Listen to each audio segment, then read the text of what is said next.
What if the only thing separating you from your desire is the illusion of time? You may believe you're waiting on something, money, love, healing, success, but I want you to question that deeply. Is it truly not here? Or have you simply not accepted its presence? Neville Goddard once said, "Assume the feeling of the wish fulfilled. Do not wait for its external confirmation. The assumption, though false to the senses, if persisted in, will harden into fact." That's not poetic suggestion, it is instruction. Direct, practical, and transformative. In the next few minutes, you are going to discover that manifestation is not delayed by circumstance. It's not even a process. It's a state, one that exists outside of what we call time. You'll come to understand that time as you've known it is not a barrier. It's a belief. This isn't just theory, it's application. By the end of this video, you'll walk away with 3 powerful methods to shift your relationship with time and collapse it all together. You'll learn how to stop waiting and start being. You'll see why trying to manifest in the future is like chasing your own shadow, and why stepping into the version of yourself who already has the desire is the key to making it physical. But first, ask yourself this: what is time, if not a story you've been repeating? Is it possible you've been living under a spell, a belief that things must unfold slowly, step by step, when in truth your imagined end is already finished and waiting for your recognition? You're about to experience a profound shift in how you see reality, one that removes the waiting, the struggle, and the gap, not by changing the outer world, but by stepping fully into the inner state of, "It is done." Let's begin. Time is not real.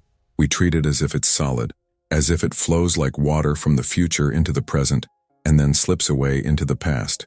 The clock ticks, the calendar flips, and we're taught to believe we're being carried forward on a linear road called life. But what if this road doesn't exist? What if the concept of moving through time is just a well-rehearsed illusion, one that consciousness no longer needs to obey? Neville Goddard did not speak of time the way most do. For him, time was not a fact but a fiction, one held together only by the assumptions we dare not question. He said, "Everything is now. All that you ever will be, you already are." That is not metaphor. That is metaphysics. It is not abstract poetry. It is a key. To begin understanding this, let's look beyond spiritual texts and into science itself. Consider the theory of relativity. Einstein taught that time is not absolute. It bends under the force of gravity and shifts depending on the speed at which you move. The faster you go, the slower time flows relative to others. Time, in other words, is not a universal truth. It is dependent on perspective. That brings us to a lesser-known but deeply revealing concept known as the Andromeda paradox. Imagine you and a friend are standing on the same street. You both begin walking, one north, the other south. According to relativity, the now moment you each perceive isn't the same. For one of you, an event occurring in the Andromeda galaxy may be about to happen.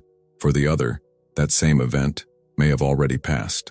Your simple act of walking, your movement through space, has altered your relationship to time itself. 2 people, same place, different present moments.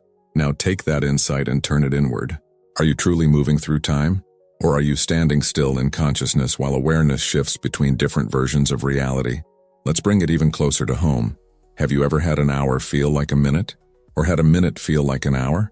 Think about those moments when you were completely in love, filled with joy, or immersed in creativity. Time flew, the seconds melted, you were timeless. Now remember the days when you were filled with anxiety, waiting for a phone call or sitting in a hospital room. Time dragged. Every tick of the clock felt exaggerated, endless. We do not experience time in measurements. We experience it in states. Time, then, is not a force outside of you. It is a reflection of what is within you.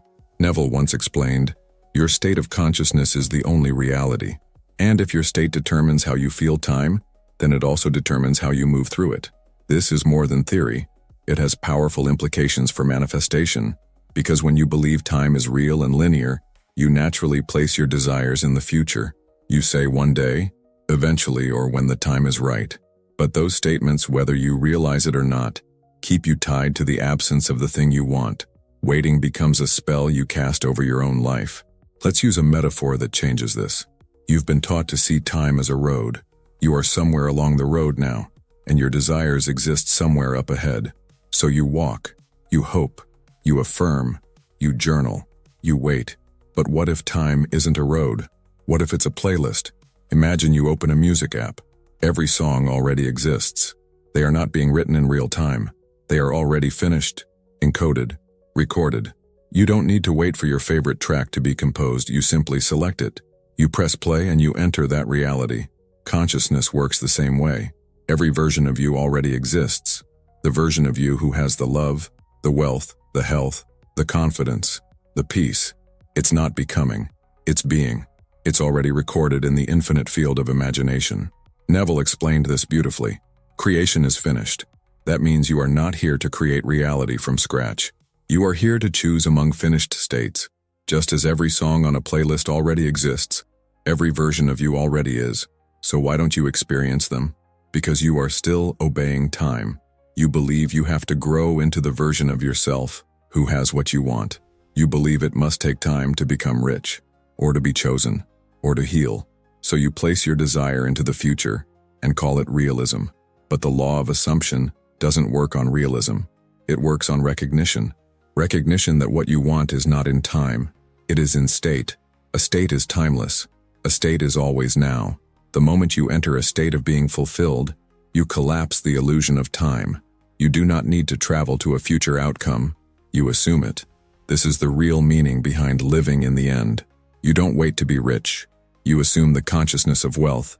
You don't wait to be loved. You enter the state of being chosen. And because time is a reflection of consciousness, your external world will conform, not because of effort, but because of selection. This changes everything. Ask yourself now, what are you still waiting for? What story about time are you still telling yourself?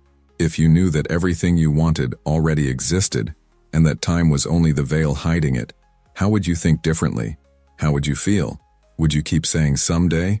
Or would you say thank you now? Because when you shift your assumption, you don't just change your future, you change the present. And that is how time is undone. Not by escaping it, but by refusing to bow to it. You are not on the timeline of your past.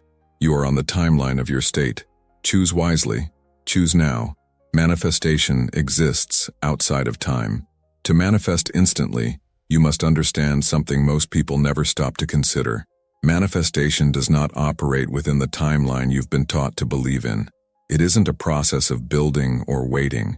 It is a moment of recognition, a shift of identity, a movement in consciousness. We are conditioned to think of manifestation as something that travels toward us, like a package in the mail or a train on the tracks.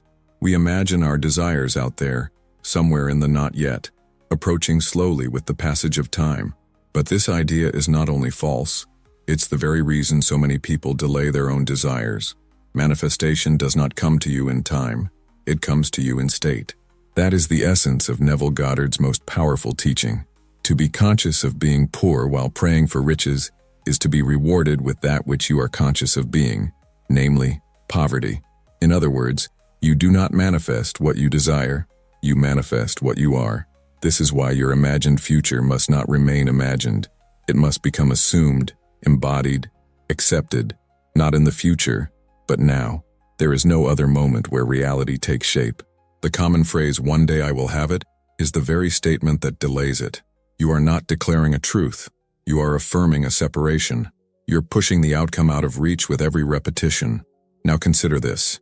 If your future already exists in potential, and your only task is to assume the identity of the version of you who has it, what role does time really play? None at all. Time becomes irrelevant. You don't need time to become that version. You need belief. You need awareness. Neville often referred to this through the act of imagining from the end. He said, "Always go to the end, dwell in the end, and you will hurt no one." What does it mean to dwell in the end? It means you inhabit the feeling of having. You no longer seek. You no longer ask.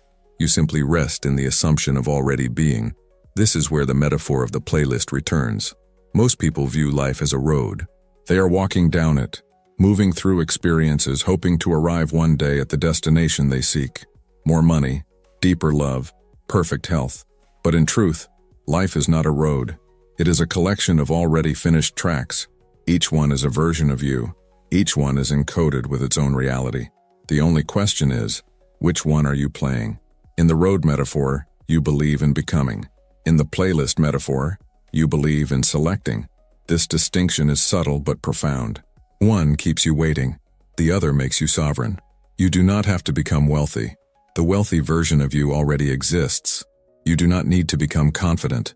The confident version of you already lives in the field of consciousness. Your work is not to build it. Your work is to choose it. But how do you choose? Through feeling. Feeling is the key that unlocks the door to that version of you. Not effort, not time. Feeling. When you feel as if it were already so, you collapse time. You shift dimensions. You change the version of reality you are identifying with.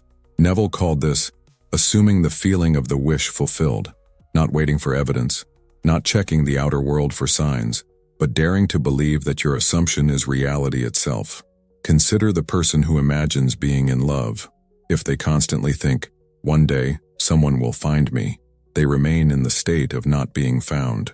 But if they sit quietly and feel what it would be like to already be loved, chosen, and desired, and they return to that feeling day after day, their outer world must shift to match. This is not magical thinking. This is the law of consciousness. The outer world reflects your inner state, not your timeline. And so we ask again, where is your desire? If it exists as a completed reality in the field of infinite states, then time is not a bridge. It is a distraction. Every second you spend waiting is a second you are not assuming. Every moment you believe it's coming is a moment you are not being. Let that truth settle in, because it has the power to free you. When you understand that manifestation exists outside of time, you stop chasing, stop doubting, and stop hoping. You begin to occupy. You begin to dwell. You begin to know. You step into the version of yourself who already has it and realize there is nothing left to wait for. Because the feeling of done is the doorway through which reality walks. And the moment you truly feel it, the moment you embody it, the outer world begins to rearrange to match. You are not walking to your future. You are remembering it. You know, if this is starting to make you feel like time isn't what you thought it was, you're right. And if a part of you is already asking, okay, so how do I actually live this? Check the pinned comment. There's something waiting there for the version of you who's done waiting. All right, let's keep going. Because now we're going to uncover how even a subtle feeling of not yet can hold your entire reality back. The trap of linear thinking. We live in a world structured around the concept of sequence. One thing follows another. Cause leads to effect. First you learn, then you apply. First you earn, then you receive. It is the logic of linear time, the logic of waiting, the logic of not yet. But what if this very structure, this accepted logic of progression, is the invisible net holding you back from the reality you desire? This chapter is about dismantling that net. Linear thinking is not neutral. It seems reasonable, responsible, and even spiritual in its patience. But it is the silent architect of delay. It keeps your desire always one step ahead of you, out of reach, appearing as though it's approaching but never quite arriving. The moment you internalize the idea that you are on the way to your desire, you unconsciously agree to remain in separation from it. Let's look closely at this. Imagine a person saying, "One day I'll be happy." What are they affirming in that moment? That today they are not. Imagine another person declaring, "Soon I'll meet the right person." What does that truly communicate to the subconscious mind? That the right person is absent. The words may appear hopeful on the surface, but they carry the vibration of postponement. And this is the central point. All states manifest, not just the ones you want. Every belief you dwell in, including the belief that your desire is not yet here, is a creative act. Neville Goddard said, "You rise to a higher level of being by assuming the feeling of your wish fulfilled, not by effort, not by years of personal development, by assumption, and assumption happens now. It does not ask permission from time." Yet many spiritual seekers fall into the same gentle trap, the belief that change is a process, that it must be gradual, that it must pass through stages. This belief seems harmless. In fact, it feels wise, even comforting. But it contains a lie, that who you are now is not yet enough to have what you want. That lie is what maintains the illusion of time. Let's take a simple example. A woman wants to manifest a loving, committed relationship. She reads books, meditates, does inner child work, visualizes daily. But deep inside, she believes she must heal more before she can receive love. She believes love will come after the healing is complete. What she cannot see is that she is affirming a future condition that does not yet exist. and by doing so she is living in the state of absence. Neville taught, "The world is yourself pushed out," meaning, your experience of life is always a projection of your internal assumptions. If you assume that love comes later, later is what you will get. You will live in the timeline of almost, of someday, of when I'm ready. But the moment you shift your self-concept to one who is already loved, already chosen, already worthy, reality must conform. This is not motivational fluff. It is law. The law does not respond to what you hope for. It responds to what you are. And if what you are is someone who is on the way to their goal, then the world will reflect the on-the-wayness back to you. Always almost. Always becoming. Never arriving. Linear thinking also shows up in how we approach transformation itself. You might believe that it takes time to change, that old habits must be broken slowly, that new beliefs must be installed step by step. But all change, all real change, happens in a moment of decision, a shift of identity, a movement from one state to another. Consider the story Neville told of a man who imagined shaking hands over a business deal that had not yet occurred. The man persisted in that imaginal act, not hoping, not wishing, but feeling it as done. He did not try to figure out how the deal would unfold over time. He simply assumed it had already happened. Within weeks, the outer world conformed, not because time delivered it, but because assumption summoned it. This is the difference between effort and selection. Effort believes in process. Selection believes in readiness. Effort walks the timeline. Selection leaves it. So why is it so hard to let go of linearity? Because time gives us the illusion of control. It comforts the rational mind. If I can place my desire in the future, I don't have to face the discomfort of claiming it now. I don't have to confront the gap between who I believe I am and who I wish to be.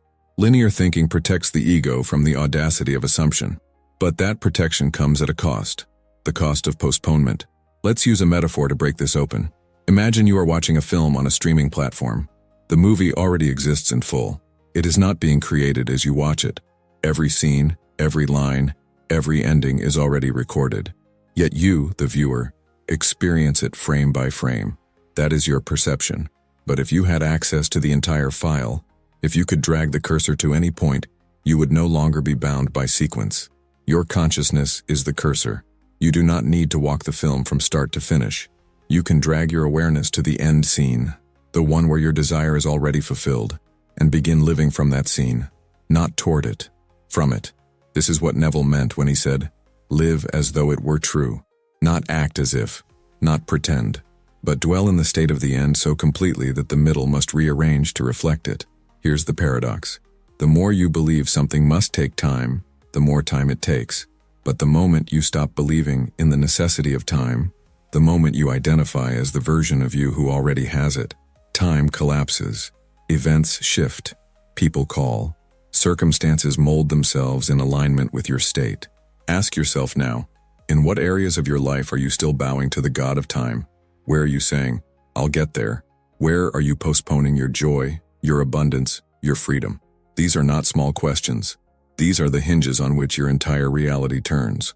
If you can identify one place where you've been waiting, you can collapse the weight by choosing differently, by assuming differently, by being differently. Because the real choice is not between now or later. The real choice is between being or becoming, and all becoming is delay.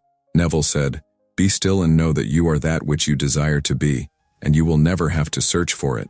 There is nothing to become, only something to remember, and that something is already here. So stop waiting for your circumstances to change. Stop asking how long it will take. Time is not your savior. Time is not your guide. Time is not even real. The only truth is now. The only power is assumption. And the only doorway to your desire is already open. Not because the universe gave it to you, but because you stopped pretending it was far away. That is the end of delay. That is the exit from linearity. And that is where the instant begins. By now, you've seen that time is not the great conveyor belt of destiny but a mirror of your state. Flexible, emotional, subjective. You've seen how waiting is not a neutral state, but an active form of creating absence. You've seen how manifestation lives not in the future, but in assumption, in identity, in the inner now. But how do we make this real? How do we collapse time not just in theory, but in practice?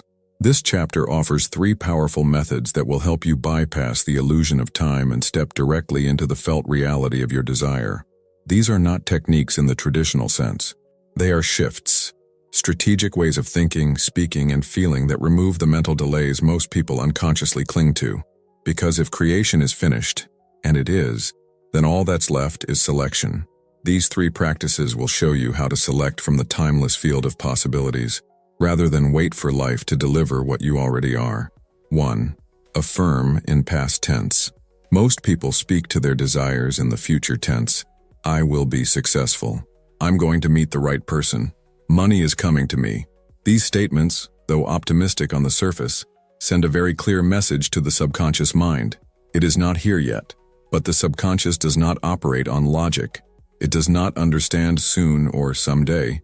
It only understands what is impressed upon it through feeling and repetition. And when you speak in past tense, something interesting happens. Your mind begins to record it as memory. And what is memory if not an assumed reality?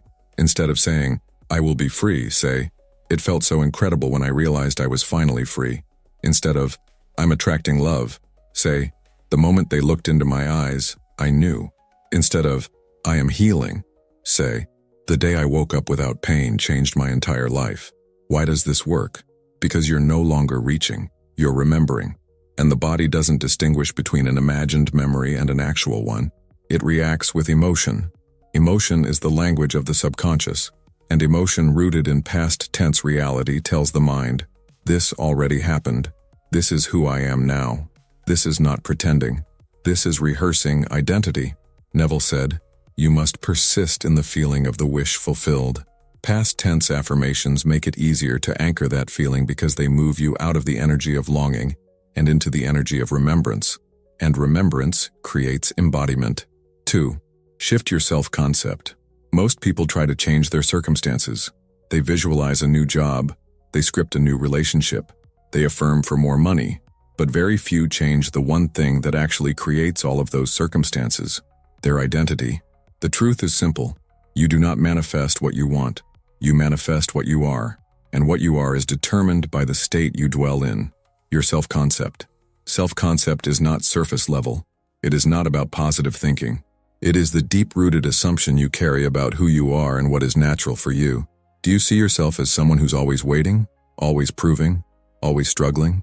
Or do you see yourself as someone for whom things work? Someone who is chosen? Someone who is trusted by life? If not, you must revise your identity before expecting the world to reflect anything new. Neville taught, change your conception of yourself, and you will automatically change the world in which you live. That means you don't need to manipulate the mirror. You need to change what's being reflected. So how do you shift self-concept? Start by asking, who would I be if this were already mine? Not how you would get there, but who you would be. How would you move, speak, think? What would feel normal to you? What would feel obvious? Because embodiment is not pretending, it's practicing normalcy. The moment something feels normal, it stops being extraordinary. And when it's no longer extraordinary, it's no longer out of reach. That is when time collapses. Not because you forced anything, but because you became the version of you that no longer needs to wait. 3.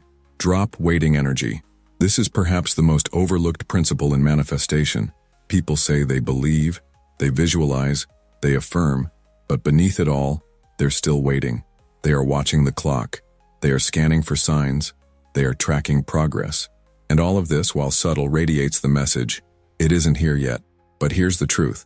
Waiting is a state, and all states manifest.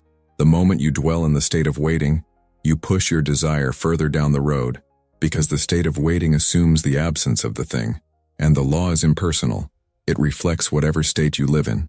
Neville warned against this when he said, you are already that which you want to be, and your refusal to believe this is the only reason you do not see it. So how do you drop waiting? You replace it with knowing. You replace it with gratitude. Gratitude is not just a nice emotional tone.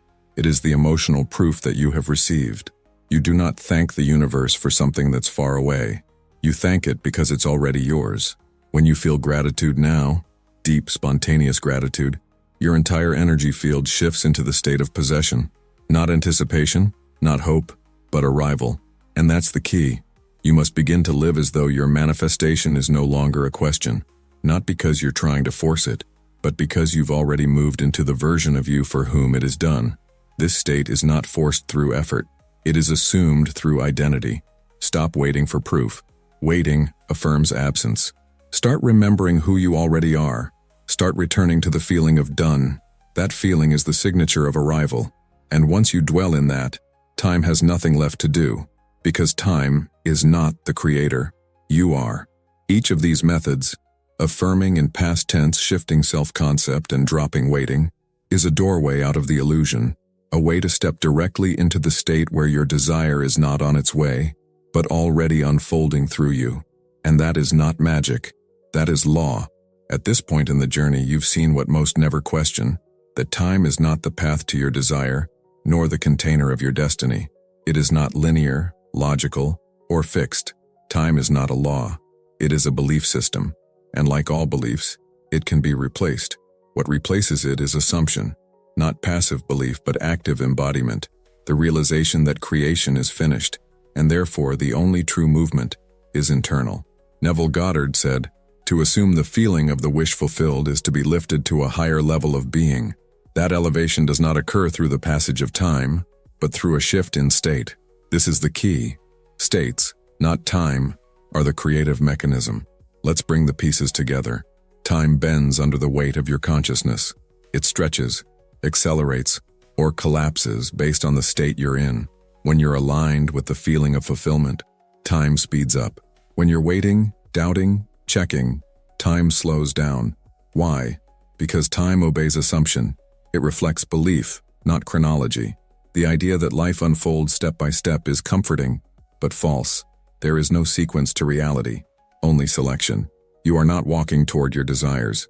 You are choosing the version of yourself who already lives them. That version exists now, not in a distant future. It is accessible the moment you accept it. And how do you accept it? You speak in past tense, impressing the subconscious with the memory of something already done.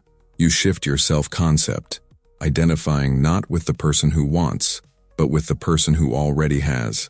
You drop waiting, releasing the subtle energy of lack and choosing the frequency of gratitude and knowing. These three methods are not tricks. They are tools of alignment. Each of them teaches your body and mind to settle into the end, not to reach for it, not to chase it, but to dwell in it, to make it your home. Neville said, "Be still and know that you are that which you desire to be." This is not poetic metaphor. It is precise instruction. Stillness here means no longer seeking, no longer waiting, no longer projecting your fulfillment into a future.